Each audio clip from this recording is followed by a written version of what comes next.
Hey, ladies and gents, it's Zem, and I'm trying to sound a little different here. I guess I'm not an old person, but I'm old. I'm old enough to remember playing most computer games on either, we're talking old enough to remember floppy disks, right? And I'm not talking, the cute little plastic ones. I'm talking about the black ones that you can bend and fold, and you stuck them in your Apple. So I've been on, playing video games for a long time. In fact, World of Tanks is actually the first online game I had ever played. Uh, but I was a big RTS fan back in the day, and if you get people know what RTS is, it's real-time strategy. And one of my favorite games, and this was a 2003. This was Blitzkrieg. This is a RTS game. It's kind of a different RTS game. Typically, a lot of times RTSs have a lot to do with farming resources, so you can build armies and all that kind of this stuff. This game was straight up combat, and there was no farming, so you could be resupplied with troops, tanks, and all that kind of stuff, but you actually didn't have to build anything. I played I bought the disc, played it for years, and I actually haven't played it for. I was trying to figure out the other day, probably for over a decade. And I bought it off GOG.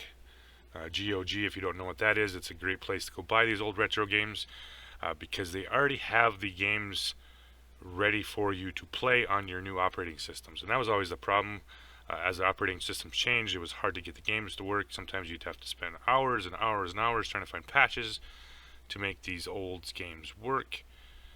But with GOG and even Steam, this is BLITZKRIEG 3's already been out for over a year.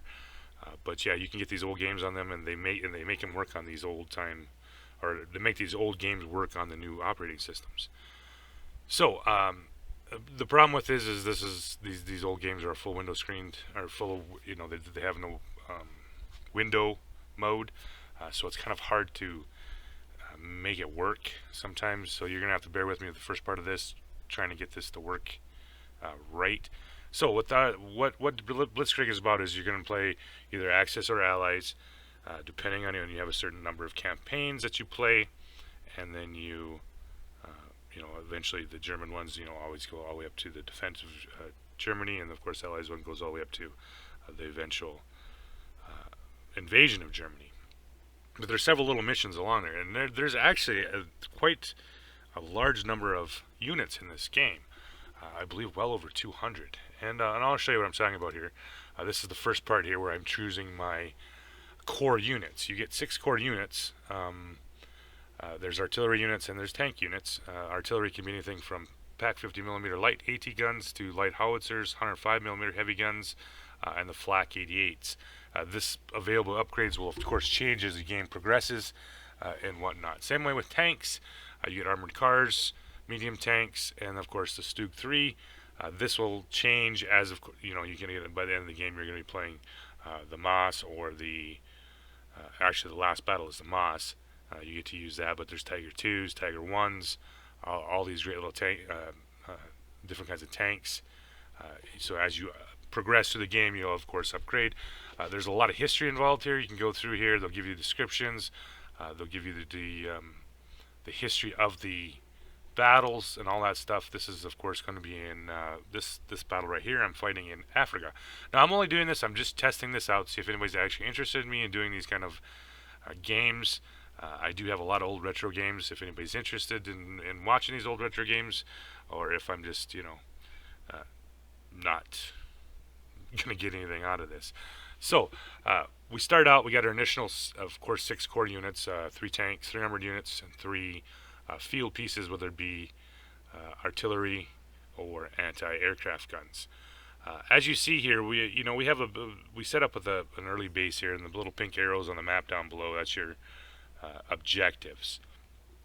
I usually start out right away because I don't know, most of the time you're pretty much guaranteed to be behind the 8 ball in this deal, because they always have better everything than you do. Artillery, tanks, and all that kind of stuff, and you're always fighting up a great hill. So now what you just saw me do there was press an actual engineering vehicle. It looks like a little pickup truck. Yeah, let's see, here he is right there, that little pickup truck right there. He is my engineering unit. He can repair tanks, repair equipment, and of course, do all this wonderful stuff right here. This is, of course, I'm building, digging trenches with the red lines. I'm going to dig trenches here for my troops. My half tracks carry the Hanamags carry troops, as so as my wooden warehouse. I also have a set of troops in there to start out with. This one I actually don't get any reinforcements other than I can get some airdropped paratroopers, but other than that I get nothing else, and I have to win with what I got. So right off the bat, I usually set up some sort of defensive breastworks, I guess, because you never know. Depending on what level you're playing at, uh, the computer AI can be rather difficult. They can be super aggressive and make this game extremely hard. I mean, this is just I believe like maybe the 5th mission or something like that, and it can take you several hours to complete these. Some of these more extensive ones, because there's lots of little micromanagement. Because every one of these things, everything's destructible on the map. You can destroy it, run it over, and that kind of thing. The same way with when you're dealing with artillery, tanks, and everything. They all have a certain, they carry ammunition, which have to be resupplied, and you have to have trucks to resupply them. You have to have engineering vehicles to repair your broken equipment. Fences like this will stop infantry, and it'll also stop, it obviously can't stop tanks, but things like this, with this being in the way, you can't drive through it with one of the trucks. You have to have a tank destroy the deal so they can actually drive through it. Same way with walls, same way with hedgerows, all that kind of stuff affects, and it also affects view range too. You'll see me here use different units with binocs, and a little ridge in the hill in the ground will cause a shadow where you can't see where you're going. Like I said, it's a lot of micromanaging. And that's one of the reasons I love the game, was because it was really actually quite dynamic. For some reason, that guy wanders off, and of course he gets run over by a Matilda, and I lose my sniper right off the bat. Way to go, Zam! One of the more valuable units in the game, and I lose it to him wandering off into La La Land. Got me a BMW motorcycle with a machine gunner. Does me no good. I don't even know why they give you them. So I'm going to use my Stugs. Now the Stugs in this early part of the game right here are, of course, the assault versions. These are the A versions. These are built with a 75mm short cannon, which were essentially a field piece, so they can perform long range. They're able to shoot long range, so they're essentially like a piece of artillery. And you'll see me what I'm trying to do here, because every time you play one of these, especially in this game, you are always going to get enemy artillery, usually on every map. So you have to be careful, because they have what they call counter battery. So as you're firing your artillery, the enemy, of course, is able to locate it, give you a general idea where it's at, and they will counter battery your artillery. So what's nice about the Stugs, they have the ability to move. I don't like to use a lot of artillery right away until I know if there's artillery on the opposing side. This changes a little bit better more when you get further up into as you gain better equipment. Of course, you'll get the Hummel, which is self-propelled, so you're able to move as soon as you fire. You'll get off 4 or 5 rounds, and you'll have to move before the counter battery and whatnot. So here I'm just, like I said, I'm trying to set up my essentially kind of like a little mini base here. My first objective, of course, is taking the center objective. Actually, take any one of the 4 objectives whenever I want it. It's not a big deal. So, moving everything in kind of position. I'm not going to talk this whole map, because this was only, I think it was almost 45 minutes, and I didn't actually finish the map, because I kind of wanted to see anybody who was really interested in watching this stuff. If they were, then I would do more. If not, I didn't really want to waste my time. So this is my first try at this retro game. Like I said, I was a big retro gamer. I love these old school retro games. So you'll see right there, there is some sort of, looking at the size of the shell holes, there is some sort of mortar in there, as well as most likely some anti-tank guns. You see the little red green bar, little building, that a little green bar. Okay, so now I have a tank coming. Here comes a Matilda. We're gonna suck him in here into my 88. 88 turns around. Yeah, 88s don't care about your armor, Matilda. And like I said, Matildas back in the day, they were a tough tank, especially in Africa. Well armored. Didn't have much for a gun, but they really didn't need much in 1941. But could do serious amount of damage to, of course, my armored units. That's why, and my armored units would have a almost impossible to pen a Matilda, so hence why you draw them into the 88s and let the 88s work them over. Like, the graphics aren't bad. I mean, this is 2003. I mean, I'm definitely not going to complain about it. So I'm going to pick up my troops here, and you can see I'm micromanaging them. I can make them I can make them run, I can make them crawl, I can make them march, and that kind of thing. And you'll see me use my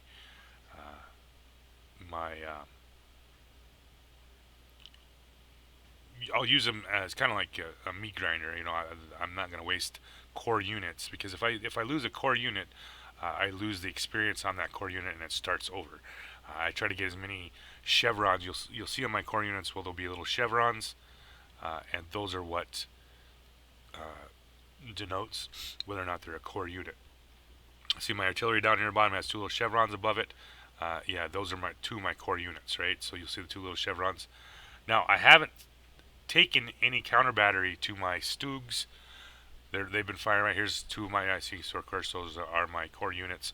I have not taken any counter battery, so that means I have nothing to worry about. There is no enemy artillery. So now that leaves me a chance to start using my artillery. What you see me doing here is clicking on the resupply to these artillery pieces. So these trucks are going to work over here. They're going to resupply those. They'll actually have to go to the wooden warehouse to collect supplies and then bring them back and whatnot.